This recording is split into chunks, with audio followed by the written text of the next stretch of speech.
Hi everyone, myself Satya, Department of Mathematics, SNS College of Technology, Coimbatore. So already in the last two classes, we just recalled the probability and using design thinking concept, how we are implementing probability in computer science engineering, and we solved one case study also. Okay. In today's class, we are going to have the introduction part of probability. So probability, which is a concept which we deal with the uncertainty things. So we use probability in daily life to make decisions when you don't know the sure what the outcome will be. Now, for example, most probably it will rain today. I doubt that he will win the race. The chances are high that the prices of petrol will go up. Okay. And we saw now we are going to see few applications also. So modeling of text and web data, speech recognition, robotics, network traffic and system reliability modeling, probabilistic analysis of algorithms and graphs, machine learning and data mining, cryptography. So these are the few applications. So we need to elaborate those things. Now we are going to have the terms. So first one is experiment. So experiment which though repeated under essentially identical conditions does not give unique results but may result in any one of the several possible outcomes. Now the outcome is nothing but the result of any experiment which is called the outcome. The sample space is the collection of all possible outcomes. Trial. Performing an experiment which is known as trial. Event. The outcomes of the experiment are known as event. Now we are going to see the types of events. The first one is mutually exclusive events. The occurrence of one event excludes the occurrence of another event. Such events are called mutually exclusive. Okay. So we are having two events A and B. If we are taking the intersection of those two events, we are getting the set as null set. Okay. That is called mutually exclusive. Next one is exhaustive event. So the set of events is called exhaustive if all the events together which consume the entire whole sample space. That is, we are going to take the union of all the events. So we are getting the sample space. So that type of event is called exhaustive event.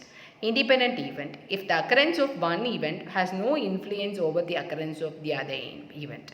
Suppose we are going to toss a coin first time. So we are getting head. After few times we are going to have the same coin and we are going to have the same experiment. Now we are getting tail. So because of the result in first time, now we are getting the result as tail. Like that we cannot say because those two events are independent. Okay, in different time we are conducting those things. Okay, so we cannot say like that, right? So which means those two events are called independent event. Okay. Now, the general mathematical notation. So, probability of an event. So, P of A equal to favorable number of cases by exhaustive number of cases. So, favorable number of cases by exhaustive are total. Okay, favorable by total. Okay. The first question is what is the probability of getting 4? And second one is an odd number in a die. Probability, find the probability of getting 4, an odd number in a die. So we are throwing a die. So what are the possible outcomes? 1, 2, 3, 4, 5, 6. And the first question is we need to get 4. That means 1 by 6. And second event is an odd number. That means the odd numbers are 1, 3, 5. That means 3 by 6. So from that we are getting 1 by 2. Okay, and the second question is if a coin is tossed, then what is the probability of getting head? So S is equal to H comma T. So probability of head. Okay, now we need to get head. That means the probability is 1 by 2. So now we are going to flip a coin twice, and what is the probability of getting at least one head? So now we need to write the sample space. So S is equal to HH, HT, TH, TT. And the question is at least one head. Okay, minimum one head, maximum will have more number of heads. Okay, so you can see how many, you can see the first one HH we can consider, and second and third. Fourth case we cannot, we are not going to take fourth because we don't have any H in the fourth case. Okay, that means favorable is 3 because at least one. Okay, at most 1, that means maximum should be 1 and minimum we don't have any head. Okay, that means 3 by 4. Okay.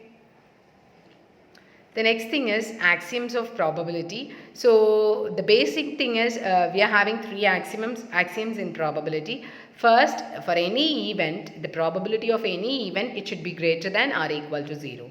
And second one is probability of the sample space S. Probability of the sample space S is P of S is equal to 1.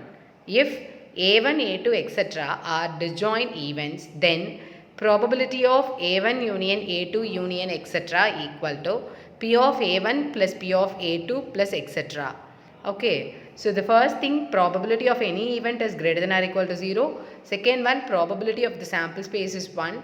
Third one, we are having n number of events. For that, we are going to take probability. Then we are splitting as individual probability. Okay.